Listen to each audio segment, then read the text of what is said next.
Businesses and consultants are turning to international joint ventures and strategic alliances in order to grow and hopefully prosper.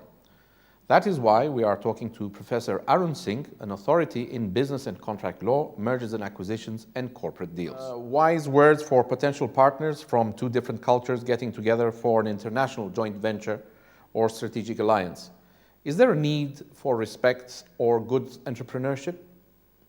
I would say it's all those, plus something that is perhaps difficult to establish across borders and virtually, it's trust. Because it's trust that makes the world go around, but it's also, if someone knows they can pick up the phone to someone on the other side of the world saying, look, I'm not sure what's happening here, can you sort it out?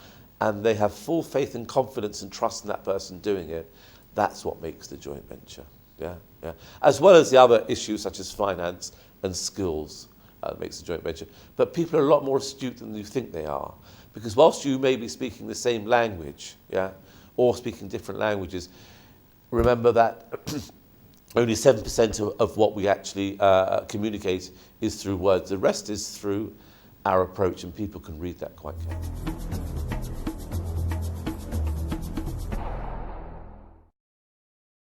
Welcome to Robeco Web TV. Today I'm joined by Frank Kussen, member of the management board, and we're going to talk about a recent joint venture with Taida in China. Frank, thank you very much. I know you have very little time, but we're delighted to have you here. You are a member of the management board. What's your role on the team? Well, I'm in the managing board of Robeco, responsible for all sales and marketing activities globally. Okay. Taida. Yeah. What does it stand for? Well, Taida is the financial holding company of one of the most important regions on the mainland of China.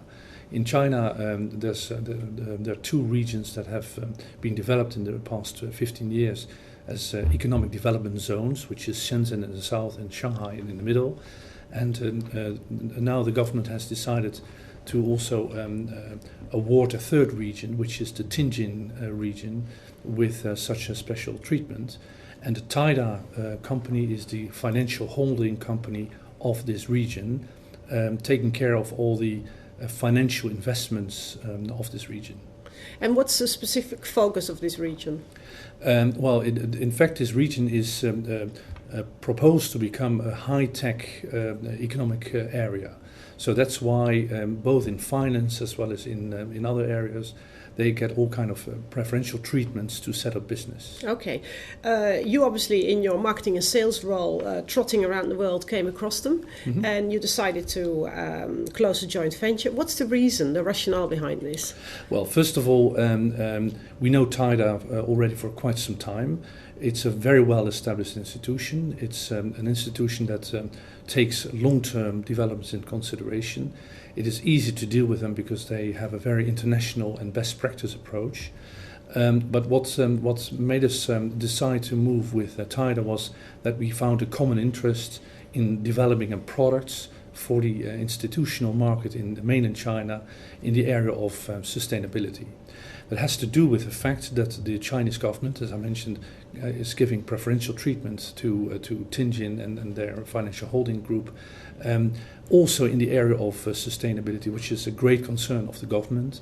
That's why they have given this region the authority to develop all kind of products on the issue of sustainability. Yeah. Now you linked the two together, but to be perfectly honest, I would not necessarily connect China and sustainability at a first glance. Yeah. How do you translate that? Well, that's a very understandable question. But it's a fact that the Chinese government is indeed very concerned with the developments in the area of sustainability in China. China has enjoyed extremely high growth. But at the same time, there's an enormous pollution, there's a shortage of water, shortage of clean air, there's high CO2 emissions, and this is leading to all kind of frictions in the economy. And the Chinese government has decided 1.5 years ago to not only continue to develop the Chinese economy towards higher growth and higher living standards, but at the same time to do it in a sustainable way. They have really identified this as a very important limitation for future growth. And you can also see that when you talk to them and you visit them in the sense of labor conditions and other things that we consider to be part of the sustainability theme? Well, yes, I have to say in terms of labor conditions, that's certainly not where China is the most progressed of all countries in the world. But it's really a fact that people in the market do realize that the government is putting restrictions or stimulating sustainable in developments and investments. So it's not only a lip service, but really put in practice by policies. And the private sector is picking this up by all kind of initiatives that respond to that policy, including TIDA's development into becoming a region of sustainable growth as well. Yeah. Now you're planning to launch a Robeco TIDA Sustainable Private Equity Fund. Yes. Can you tell me a little bit more about that? Yeah. Well, we have, as I mentioned, decided to join forces, where we are planning to develop a private equity fund, both investing domestically as well as internationally. Robeco has strength in private equity, has strength in being sustainable and, let's say, making investment decisions on sustainable companies. So we bring that strength to the table. TIDA, through a firm to whom we outsource the domestic part, has a capability to really identify companies working and specializing in the area of sustainability locally. So we combine global investment, which is about approximately 50% of the product, and the other 50% being global companies. We combine it into one product, all in the area of sustainability. Yeah. Now, any successful joint venture, as I'm sure you know, has both the characteristics of kindred spirits as well as synergy. Could you just elaborate a little bit on where you are kindred spirits and where you offer each other synergy? Yeah. Well, you know, we first of all, we have a very common philosophy to working together, which is very important. So we are looking at the long term. We both recognize sustainability as an important area, where the synergies come in is that we bring a lot of investment capabilities and expertise to the table. We bring international knowledge to the table and best practices in the area of investments.